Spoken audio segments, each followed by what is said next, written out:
Welcome to my side of town. Hey, and welcome again to our favorite place here in my side of town. You know, it's holiday season. The carols, the traffic, parties everywhere, cold Christmas breeze, awesome play of lights. But despite the rush, we're lucky again to have special people with us as they share their stories in a candid, relaxed manner. So it's gonna be another interesting episode.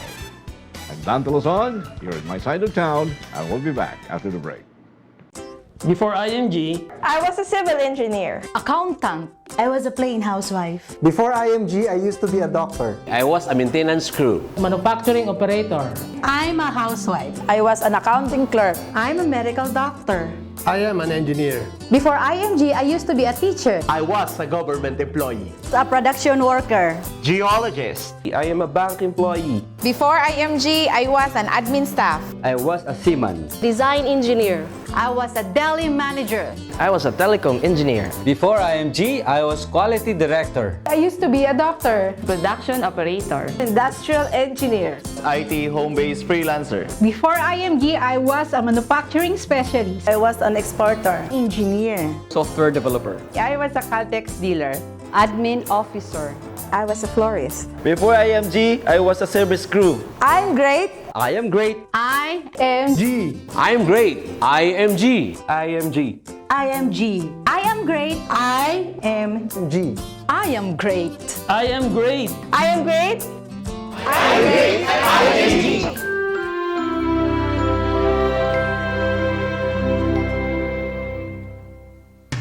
Welcome back. You're in my side of town. My first studio guest is a person close to me because we've been working together for more than, 2 to 3 years, I guess, in one particular radio station. But before that, he started as a news reporter covering the military beat, and he was also a radio anchor, and now he's the entertainment editor of Banat News. Ladies and gentlemen, I'm honored to have with me here in my side of town the one and only Ryan Mark Borinaga. Yay! Hi, Sir Dante!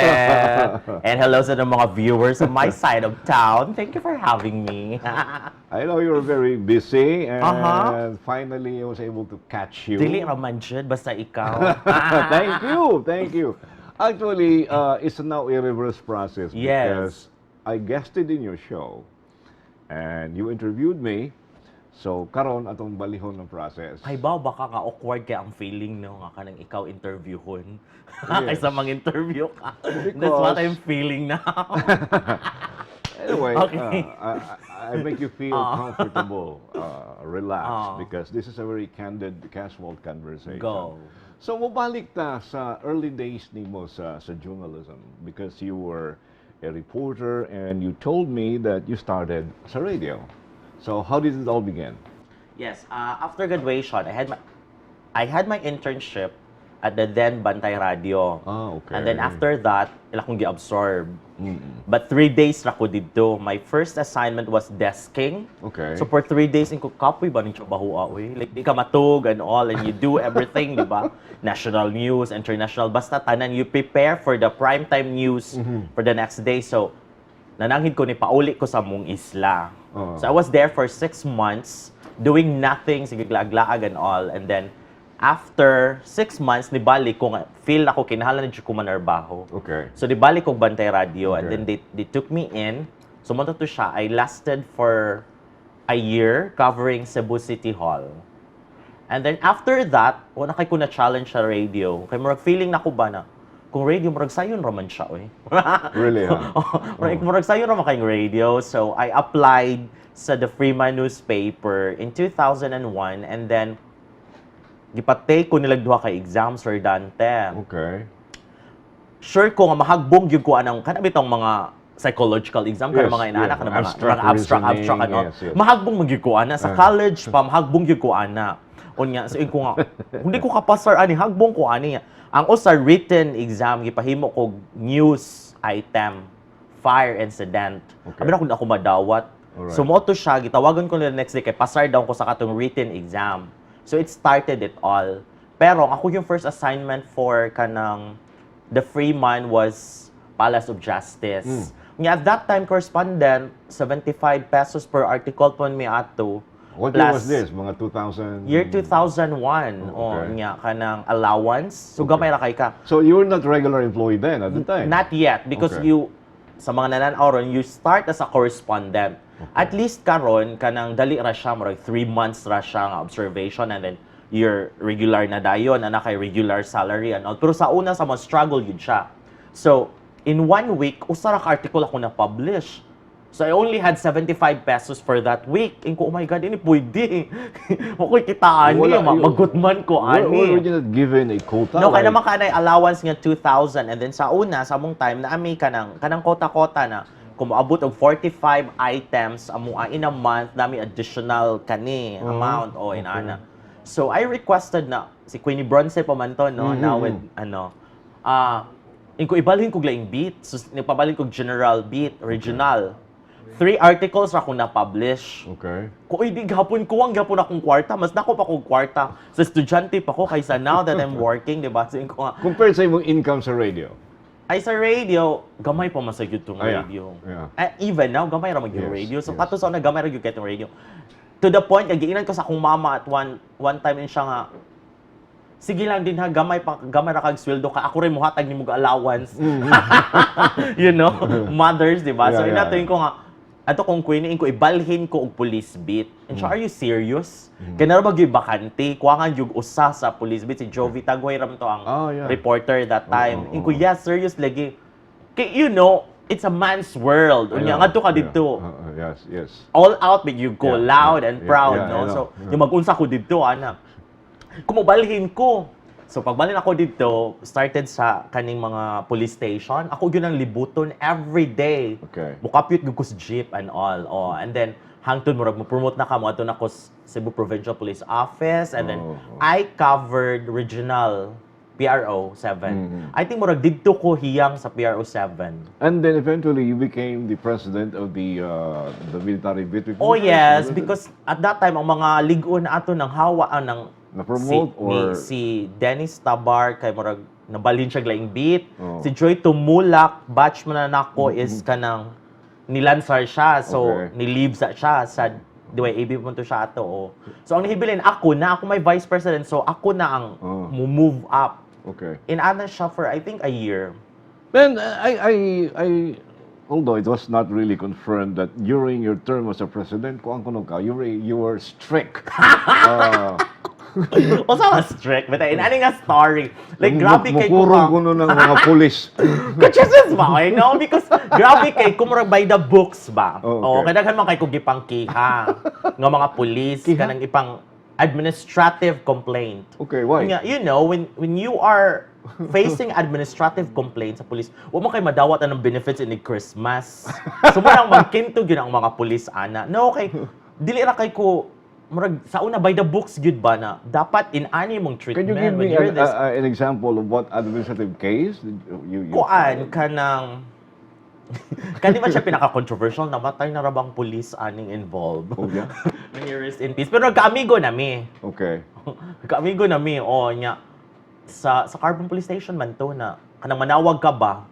I called up. Nga, sige, nakatubag. Siya, tubaganing bayot dire. Nagisapot ko. Kung dili ka mo ginana, Yes. I was calling as a journalist, yes, no? So if you're treating me like that, how much more ka ng mga nagkabulingit in Carbon? How are you going to treat this mga kanis sila mga bulingit? Okay. So nagkinihaay gyud me. Oh, yeah? Di man siya mo sorry.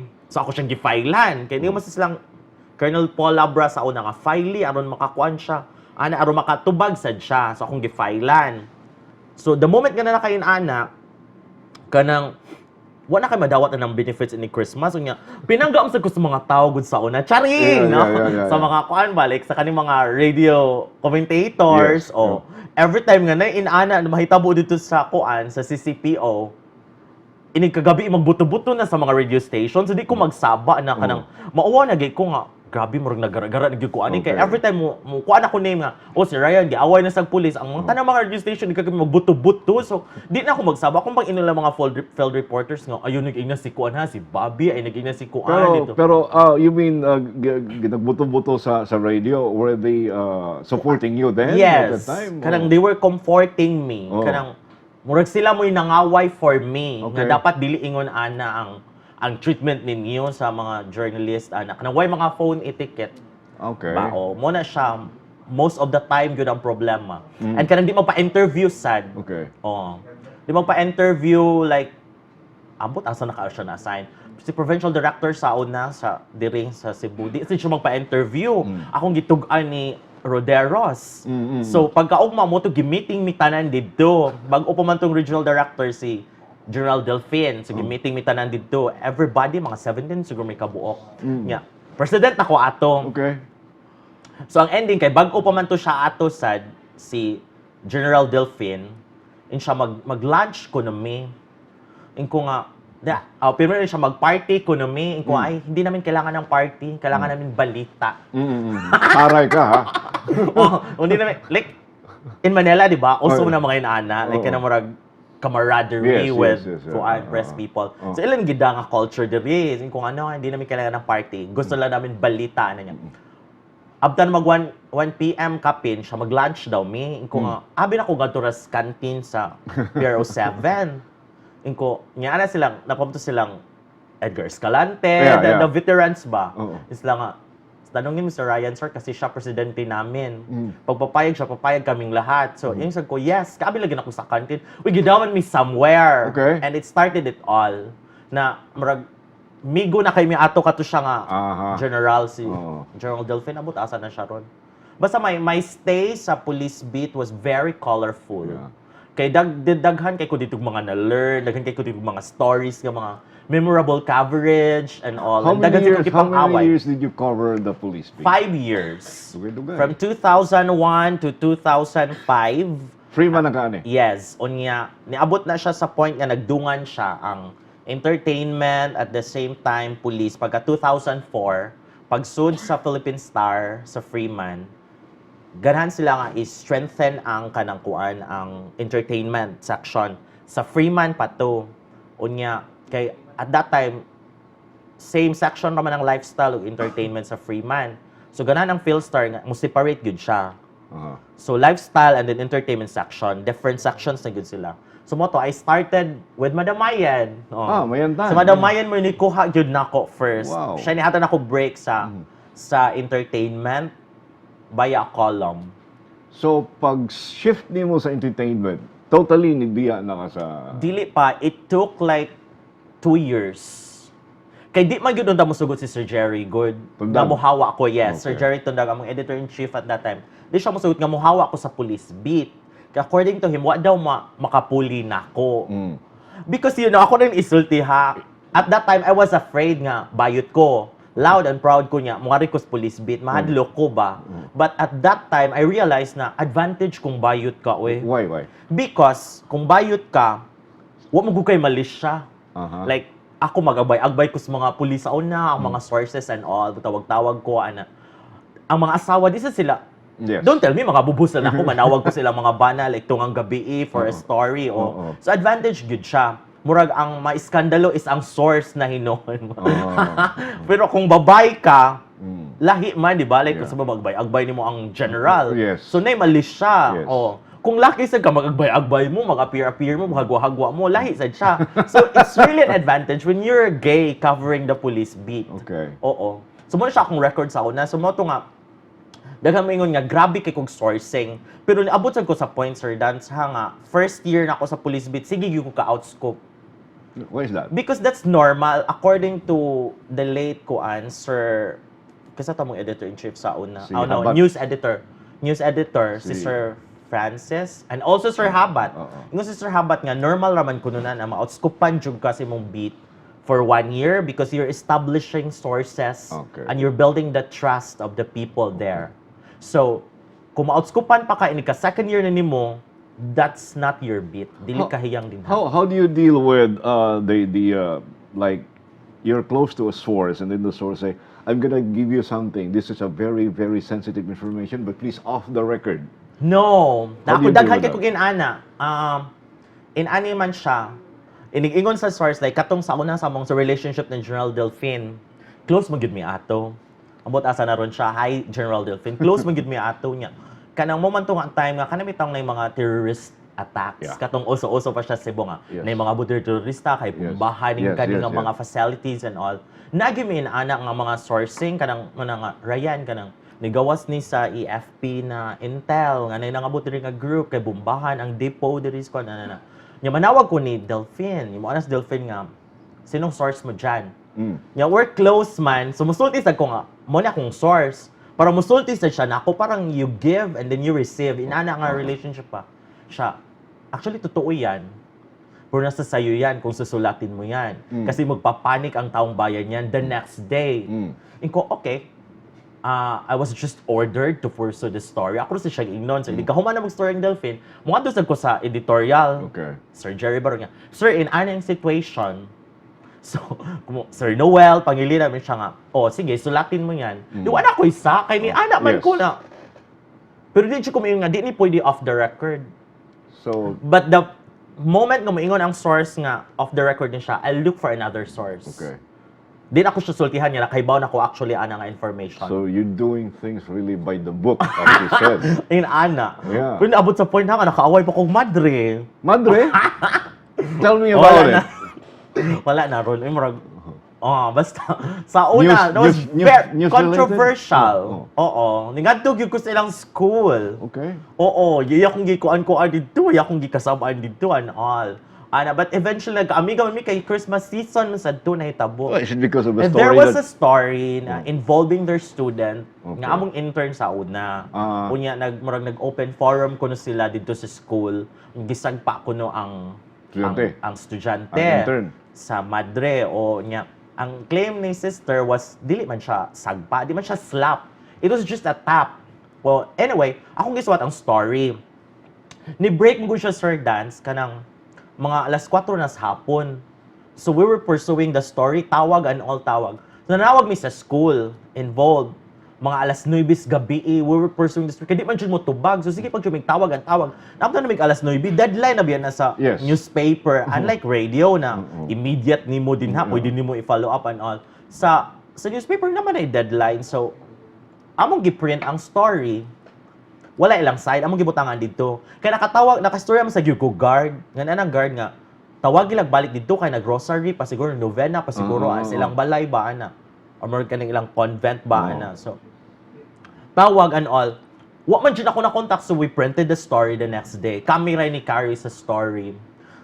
Pagkamod ako sa school, kay gi-photocopy ang article, i-post ito ng mga corners. Na yung mga comments dito, nag-dignify this writer and all. But nagka-amiga man me, eventually. Kay, nagkinihaay yun sila, nabot sila sa barangay. Unya, ingin si sister, don't go there. Ano siya? Kung no, I'll go there because it's a public office. Taray ka, ha? Di ka pwede mo kung ano. Kanapit ang point nga maglisod ka kung saon yun mo pag-react because madrib yun mong kaatubang. Di ka pwede mo guminaldita and all. O niya, ako by nature, stricto magyud ko sa una. Pero ang defense mechanism man sad nga, bayot magugunya ako diri sa police beat. So dapat dili ko niyo sayon-sayonon. So I have this front na isugjug ko. Di ka magtarong nako, sige, reklamo gyud ka and all. But as a person, do you have a soft spot there? Or... Of course, charing lang.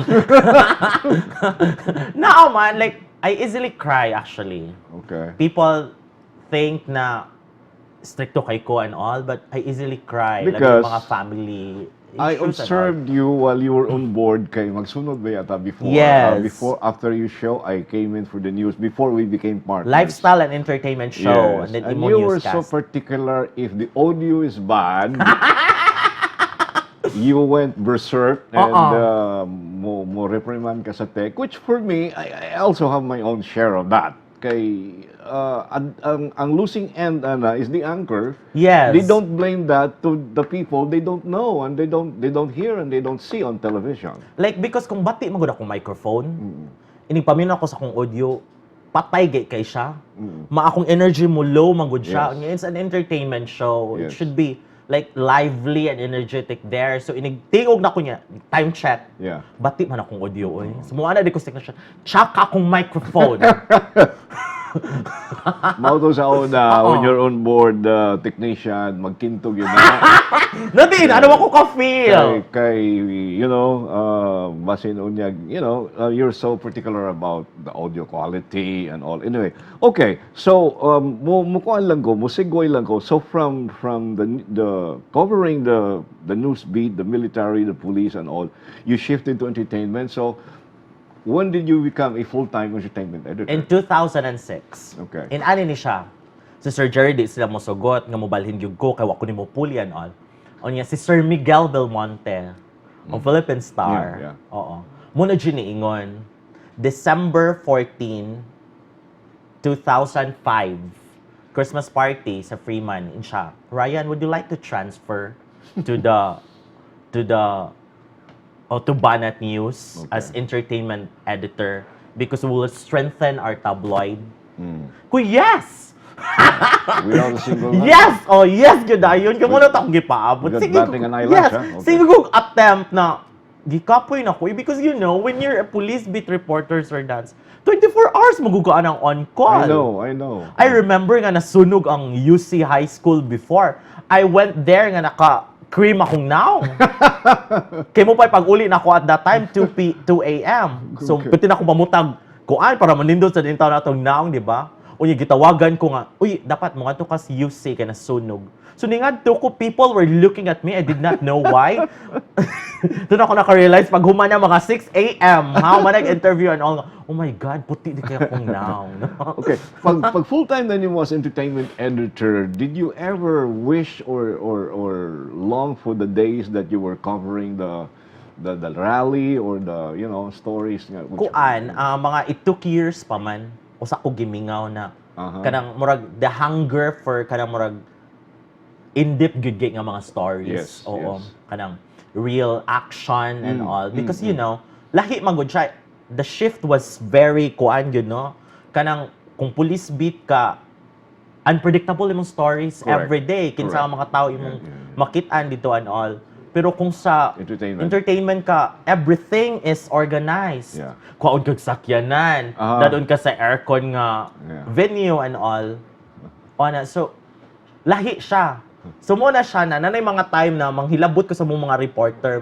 Dapat kani imong kuanon. Pero now that you're running the entertainment section, what kind of a boss are you? Are you still the same Brian which is so feisty and... I think murag ni mellow na ko, no? Pero ang ako ra yung like I have writers, so I'll tell them na sultihi ra gyud ko nga mo ni yung gikuan. Mo ni yung ipursu nga story. Di ko ganahan nga namugoy time nga magbuot-buot ang writer ba na mo adto didto nya cover didto ana. Ako sa pasabto na no, you should tell me kay kung nay mahitabo ninyo didto. Correct. Wa ko'y idea ana. I cannot vouch for you and all that. Correct. But as a boss, I think I'm okay naman.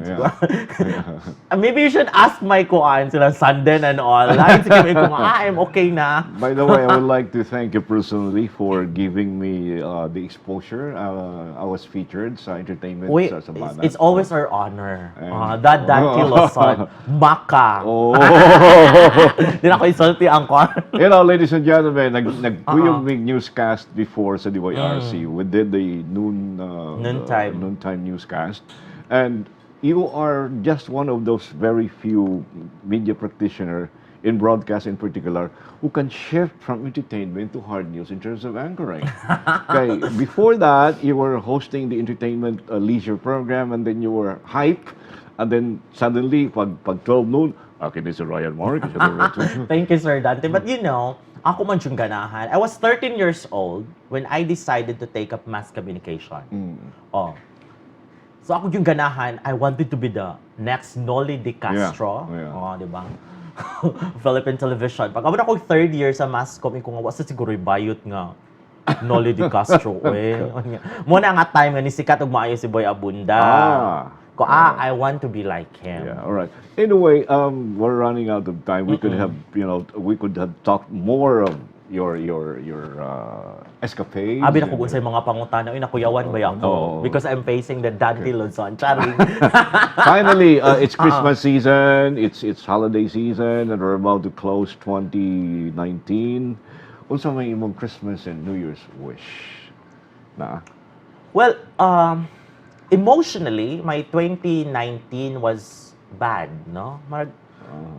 I struggled emotionally, like, na yung mga people nga who left, or maybe I left kan morag na ang relationship, but I also built new relationships. So, I think na my Christmas wish is that kung kinsam gito akong mga napasakitan and all, we would reconcile and celebrate the true meaning of friendship in 2020. All right. So with that, I'd like to thank you, Yay! Ryan Mark, Borinaga, ladies and gentlemen. Thank you very much. Merry Christmas. and My Happy honor, New Year. Dante Maka. Thank you. Merry Christmas. We'll be back here in my side of town in a short while. Stay tuned.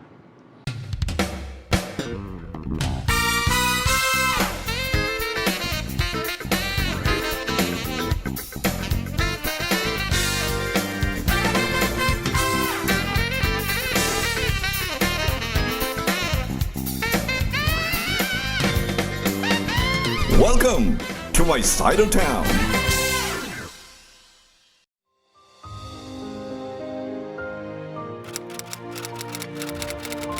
Five of 7 marine turtle species in the world can be found in the Philippines.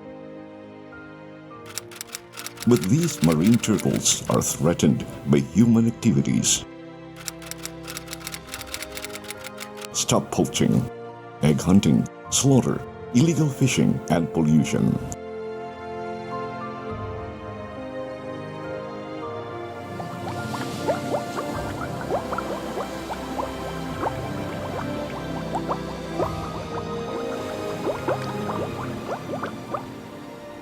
Help save our endangered marine turtles.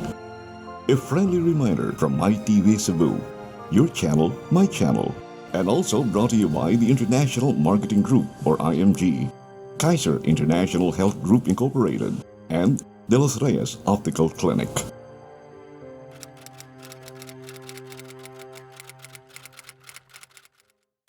Christmas is not complete without the Christmas lantern or parol.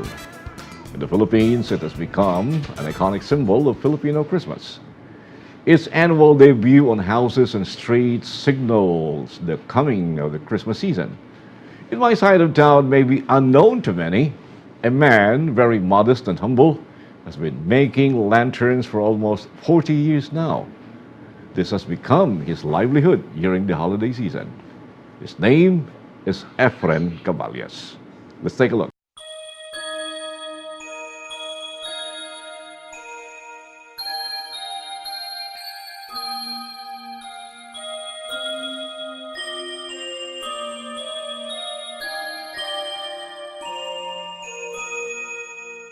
Christmas is not complete without the Christmas lantern, commonly known in the Philippines as parol, derived from the Spanish word farol, or lantern. It is the iconic symbol of Filipino Christmas. Patterns of the parol evolved from the 5-pointed paper star lantern originally crafted in 1908 by Francisco Estanislao. His creation was made of bamboo strips covered with papel de Japón or Japanese paper. Nowadays, the materials range from plastic, shells, glass, wood, and even metal.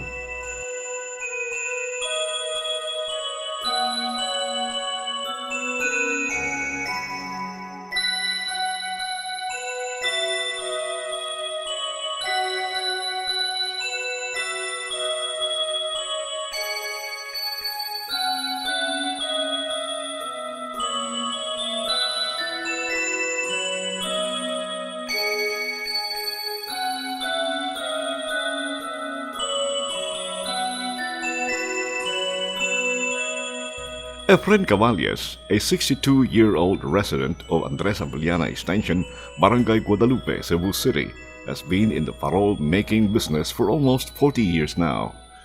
It sticks to the traditional design of the 5-pointed star, with a frame made of bamboo strips and sticks covered with plastic.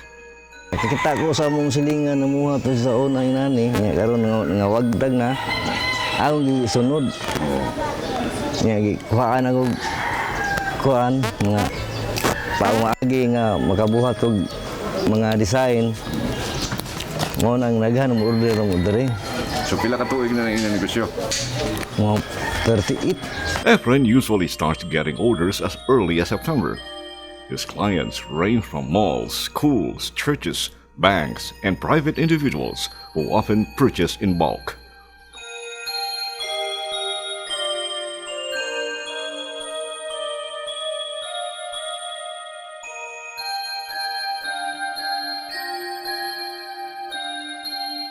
Ay usay mo order og tag 200, 100, nya 50 di ka pareha. The price of his parol varies from 30 pesos to 1,000 depending on the size.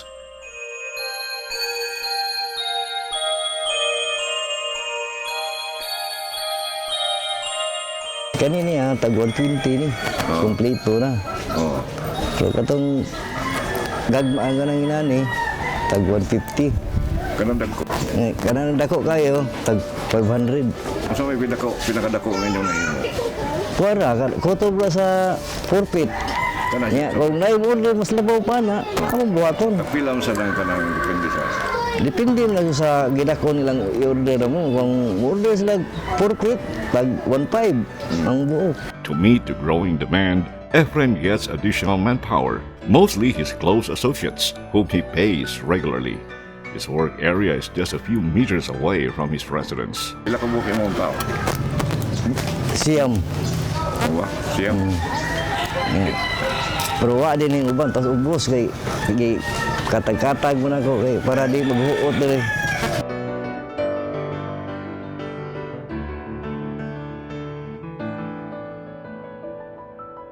Off Christmas season, Efren and his family get their daily income from their small sari-sari store adjacent to their modest home.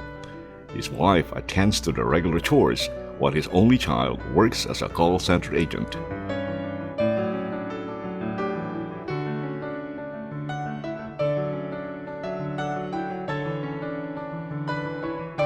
But now that Christmas is just around the bend, Efren does not leave a single stone unturned to make sure his customers are truly satisfied with his work. So when you see a hanging Christmas lantern in different households, churches, malls, parks, roadside, or other public places, chances are some of them were made by Efren Caballes. Di ko mundang, mitas may kuhan pa, makaya pa na ko. Ako yung trabahoon. Kada tuig, sa usa ka tuig, kausan lang ko ni.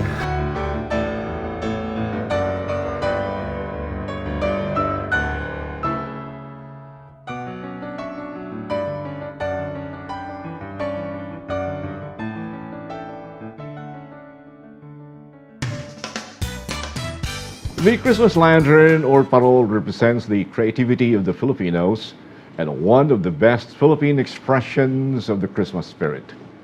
As for Efren Caballes, their paroles have helped them financially since they got into the business almost 40 years ago. Be kind to your eyes with Transitions lenses. Transitions adapt to changing light while protecting your eyes from glare and UV.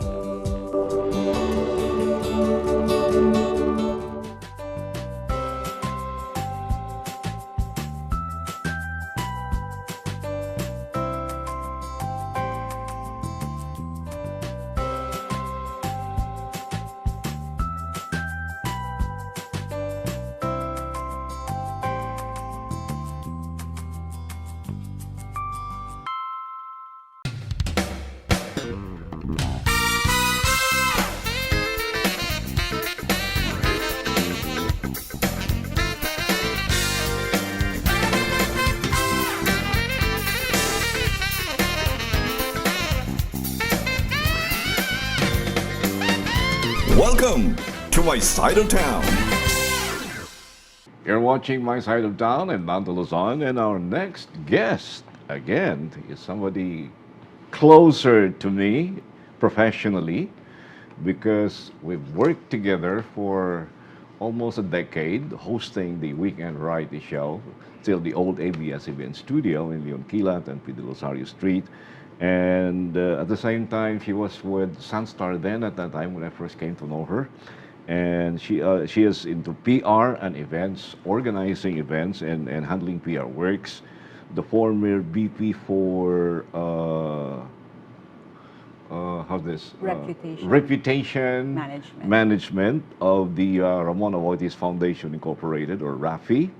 And now she's with me, and I'm very honored to have her here in my side of town. Miss Carol Ballesteros. Hi, Dante. Hello. Thank you for inviting me. It's so Finally. good to be here. Yeah. Finally, reunion with Dante Luzon.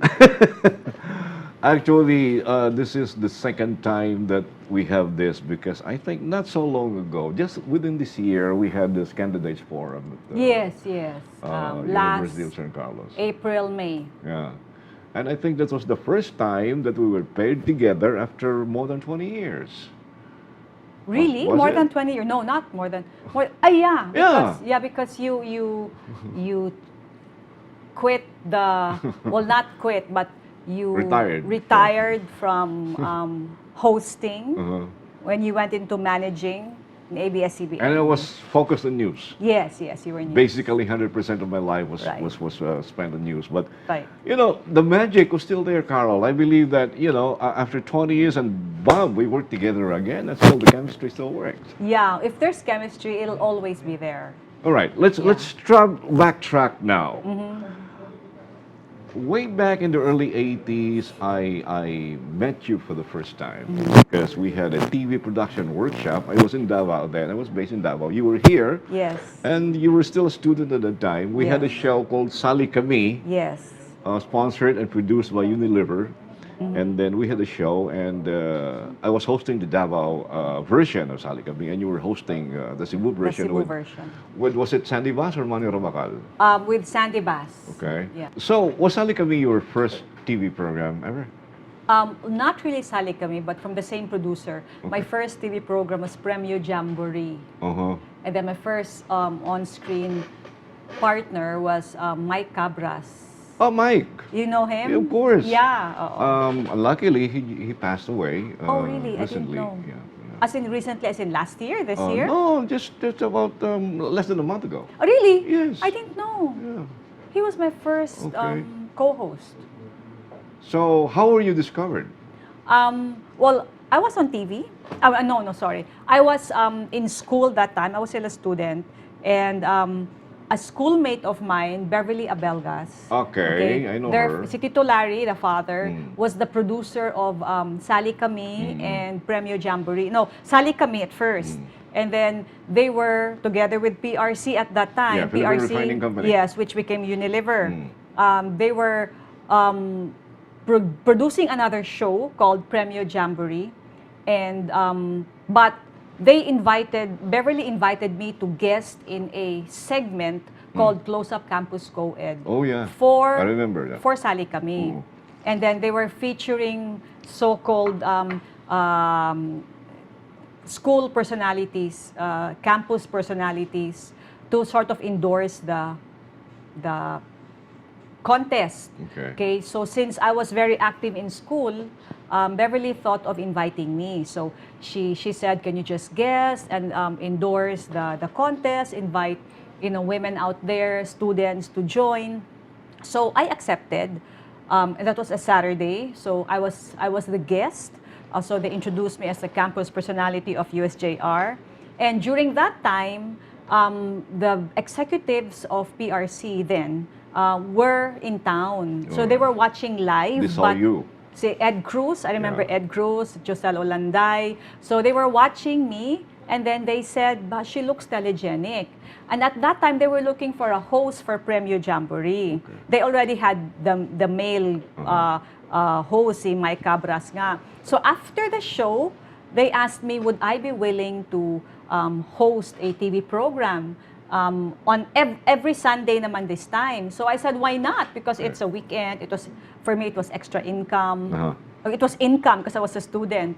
So the next week, host nako. So that started everything. That started that opened the everything. door for you. Yeah, it was Premio Jamboree at first. It was a 30-minute game show. And then when Sali Kami moved from Channel 9 then, because RPN, Premio Jamboree was in RPN, moved to GMA. Skyview Hotel, GMA, I became the host na. That's where I saw you. That's where we That's met. where we met. Yes. Because at that time we were sent here.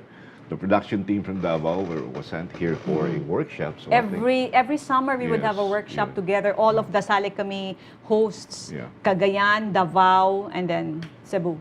At first, I thought you were a mass communication graduate People because of your thought- line of work. People thought the same. Yes. They would automatically conclude nga mass comm ko, but no, I was accounting. I took up accounting at that time because when I was deciding what course to take, I was trying to be practical ba. Na unsa mga kurso nga I can just work So anywhere. did you have this kind of impression that it's not lucrative? I mean, in terms of entertainment and mass communication. Because I never really thought I would end up on television. That never crossed my mind. Everything happened kumbaga by accident. But they say, Mago, there are no accidents, everything is planned. Okay. But when I was in college, or even in high school, I was very active in school activities. If there were programs, ako gini mo MC. And you were into dramatics. I was into dramatics. I was part of this big production. I loved being active in all of these things. In college, I guess you were into South Pacific. I was NC Nelly Forbush of South Pacific. I was Maria of West Side Story. West Side Story. And whenever there were speech contests, I would join. I even represented Region 7 in an oratorical contest in Manila. So correct. that was like something I loved to do. All right. After that, after your graduation, you worked for Sunstar. I did, yeah. Okay. PR? Was this PR? I was with the advertising. Okay. How long? Well, altogether in Sunstar, I spent 7 years. Oh. But even while I was in Sunstar, I was also on TV na. Because Sunstar was like the full-time job. And during weekends, I would have my Sali Kami. And then Campus Beat came along here, entered the picture. Yes. Then you knew where I was. You invited me to host. It's like this because we were looking for a female host to be my partner in campus. But actually, I wasn't the pioneer. I was not the pioneering host there because I joined. There was Paul Pereira. Yes, and then Ron Anderson. Ron Anderson, and then I joined him later. Probably I came in '89, and we were looking for a few. That's why I recommended. What about Carol? I mean, she's into hosting since way back. So that started it all. Yeah. And our tandem, I think, ran for how long? If I remember right, from 1990 when I started in ABS-CBN. 92, 93, I guess. From 1990 90. until 96. Ah. Until 96, Dan. So mga 7 years. If you count 1990, about 7 years. I didn't realize it lasted for almost 10 years. Yeah. Even now, people would still recognize.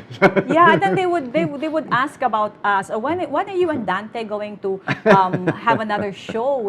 They even say, Dante, they missed our tandem. Oh yeah. Yeah. We can have probably another show like it's not variety show, it may be a talk show, something like At this. our age, bagay na talk show. After Campus Beat, you were into other things. You became a bank manager. You were into the hotel business. Well, Tell us all about it. all of this happened simultaneously. Oh yeah. Because I was hosting during weekends, and during the weekdays, I was like apart from Sunstar. I became a bank manager, and then Shangri-La opened. I was the very first PR manager of Shangri-La in the pre-opening days. As a matter of fact, when 1994 Miss Universe happened, they had a fun shoot in Shangri-La. I was there, and that was when Miss Shusmita Sen won. Yeah, so I was there. And then after Shangri-La, I decided to go full-time in ABS-CBN, no longer part-time. So I had more shows. Because before weekend lang, it was just the variety show. So from 1996 up to 2003. Okay, I had the talk show.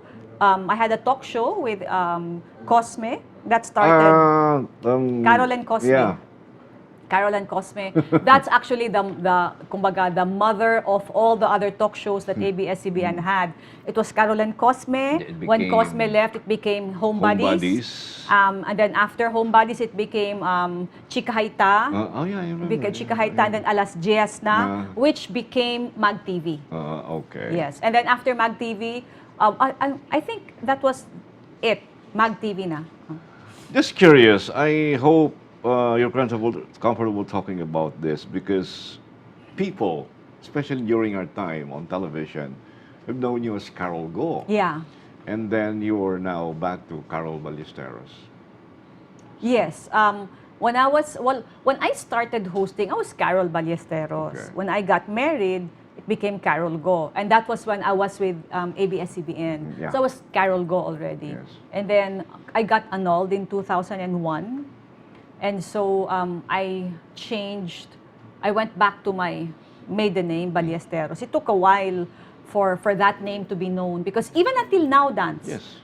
even the guard in Aboitiz before, Carol Go. he knows me as Carol Go. Carol Go. And then I would say, yeah, that's me still, the same siya. Di ba Carol Go man ka? Yeah. Because that was the longest time I was on Yes. TV na straight. Na I had many shows Yeah. as Carol Carol Go. Go. So, Carol Go. yeah, but I got annulled. You went to the stage, Carol. Yeah. You were out of Cebu for Just a year. Oh, okay. For just a year, yeah. All right. What did you do there? Well, the reason why I went there was because I was part of this teleserye na Kapalaran. It was produced by RD Alba Productions. RD is The Alba from Bohol? Alba from Bohol, yes. The son of si RD Alba is a film student from LA, and he had to do his thesis of sorts. So he had to produce his own film or teleserye. And then Kapalaran was it. So it was a teleserye that ran for several months, but it featured Cebuano speaking artists in Manila. I remember so you Joel had- Torre you was had there, Chanda Romero. Chanda Romero, Cesar Montano, Pilar Pilapil, Gino Antonio. Oh. And so they also asked me if I could join, and I welcomed it. And my role was, I was the kontrabida actually.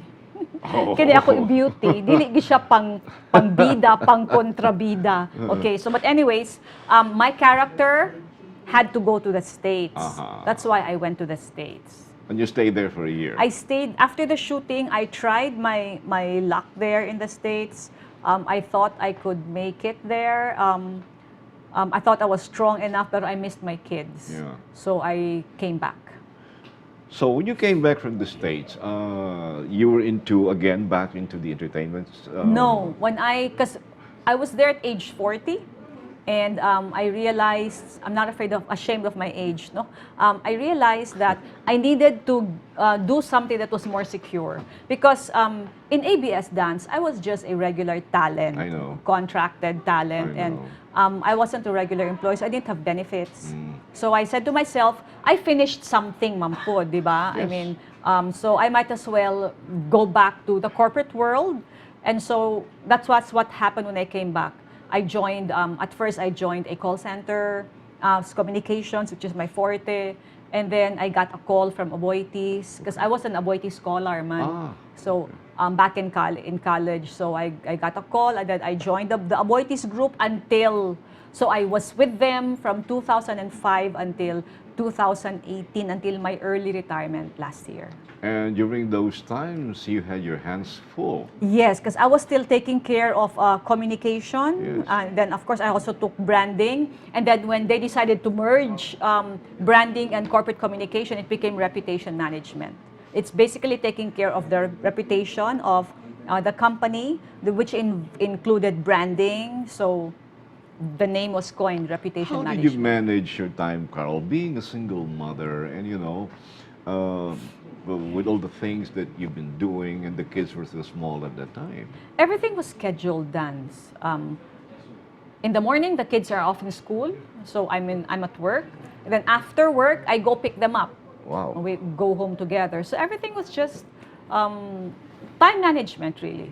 So when you with Rafi, were things easier that the kids were at least college na siguro or high school na? So. Easier because I did not have to really well, I still pick them up, no? Even when they were in college na. But there were times na they had to go home by themselves because especially because my 3 daughters took up nursing and then late ang ilang mga schedules, so they would just go home by themselves. You retired from the Ramon Abutis Foundation what year? Last year, my last day was December 31, 2018. Not so long ago. Yeah, bago lang. So what are you busy with now? I'm into events, consultancies, trainings, and I'm also helping a friend. You know her, si Maybel Padillo. The singer? Yeah, Oh. she was known as the Pops Singer, Fernandez of actress, Cebu. yeah, Concert queen of Cebu. She is so blessed to be able to put up her own company in Cebu, sort of giving back. So she put up a company called 8 Star Land Development Corporation. So I'm there with her now. I just like they say that if we are in this kind of job, somehow we're detached with the latest political or the current affairs issue and things like affecting the society and the country in general. So what's your take of what has been happening? Oh, we had the verdict of the Ampatuan case just this morning. Yes, I heard. I read in the newspaper, and also even what happened to Trump. Yeah. He got impeached. Yeah. But we're not talking about Trump, right? We're talking about the Philippines. Yeah. Yes. Are you still keeping yourself abreast with Yes. Well, you can't help it, no? Even your own cell phone, na Nanay app on the news, latest news. So I get notified when there's the latest news. And so we just need to keep ourselves updated on what's happening para we also know Exactly. how to react. So just in case if people would be interested to hire you or get your services, professional services for any events, are you still available? Yeah, I'm on Facebook. They can just search me. It's my name, Caroline Ballesteros. Wow, okay. Christmas is here, Yes. and we're about to wrap up 2019, and another year is coming up. So what's your Christmas and New Year's wish? Well, my wish for the world, I know it's a Miss Universe thing, it's world peace, but really, seriously, what's happening around now, if you are a Bible reader, you would know that everything that's in the Bible is happening already. You know, these earthquakes, Yeah. frequent earthquakes, that's in the Bible. That this is really going to be happening in the last days. Wow. Calamities. So if you just, because I believe in whatever is written in the Bible, because it's God's word, no? So I just really keep on praying that the world, you know, everyone will start going back to God, because judgment is coming. Okay, I don't want to scare people, but you know the end is near. And for the Philippines, for my family, I have been so blessed this year, Dance. My son just took the bar exam last November. What, is and, this AA? MA. MA. Yeah. He took the bar exams last November, and so that's the last of the kids. Oh. So, kumbaga, wala na gyud ko'y gastuhanan pa. Wow. Praise God, the Wow. Lord is good. Yes. Kumbaga, ni-graduate na ko. Yeah. What I even asked them is pangminyo na mo para may apo na po. Same O, here. paman, before you Same would tell here. them, ayaw sa mo same anang mga here. butanga. Karon kita ni mo push the dance. Pangminyo na mo, oy. You know, sometimes if we look back during those times when the kids were still small, and then now we think, my God, how did I survive? Yeah. But still, we're here. I don't know how. I don't know. People ask me, how did you do it with 6 kids and then single mom? And I said, well, all I can say is that God is good. And the right timing, just when the kids were going to college, Aboitis came. Yeah. So I have been so blessed because of Aboitis. So I'm very thankful to them. Wow. So with that, I'd like to thank you, Carol. Thank for you, your time. Dan. Merry Thank Christmas you. and Merry Happy Christmas. New Year. God bless you and your family. To all of you, Merry Christmas. Happy New Year. Ladies and gentlemen, Miss Carol Ballesteros, and with that, we'll be right back, right after the break. Be kind to your eyes with Transitions lenses. Transitions adapt to changing light while protecting your eyes from glare and UV.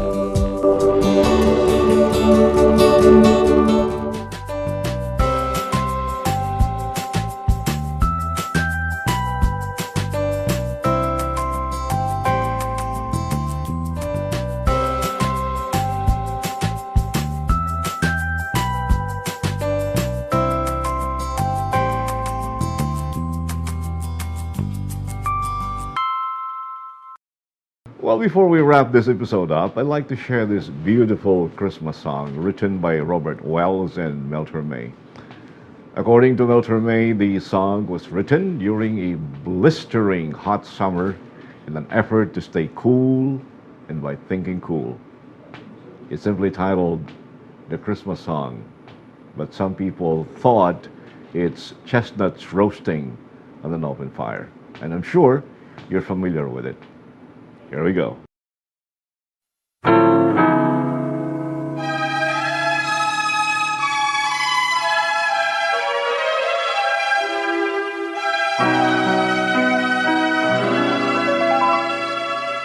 Chestnut roasting on an open fire, Jack Frost nipping at your nose, Yuletide carols being sung by a choir, and folks dressed up like Eskimos. Everybody knows a turkey and some mistletoe help to make the season bright. Tiny tots with their eyes all aglow will find it hard to sleep tonight. They know that Santa is on his way. He's loaded lots of toys and goodies on his sled, and every mother's child is gonna spy to see if reindeer really knows how to fly. And so I'm offering this simple phrase to kids from 1 to 92. Although it's been said many times, many ways, Merry Christmas to you.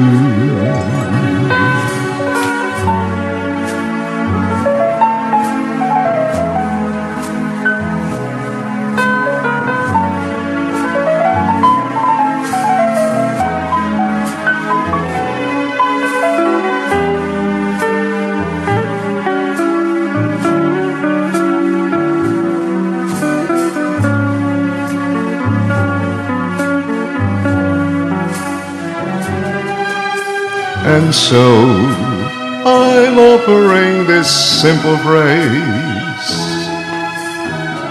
to kids from 1 to 92. Although it's been said many times, many ways, Merry Christmas to you.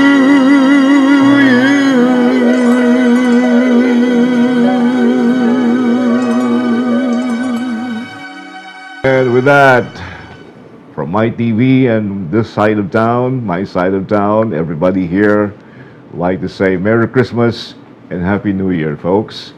Until our next episode, I'm Dante Luzon. Thank you very much.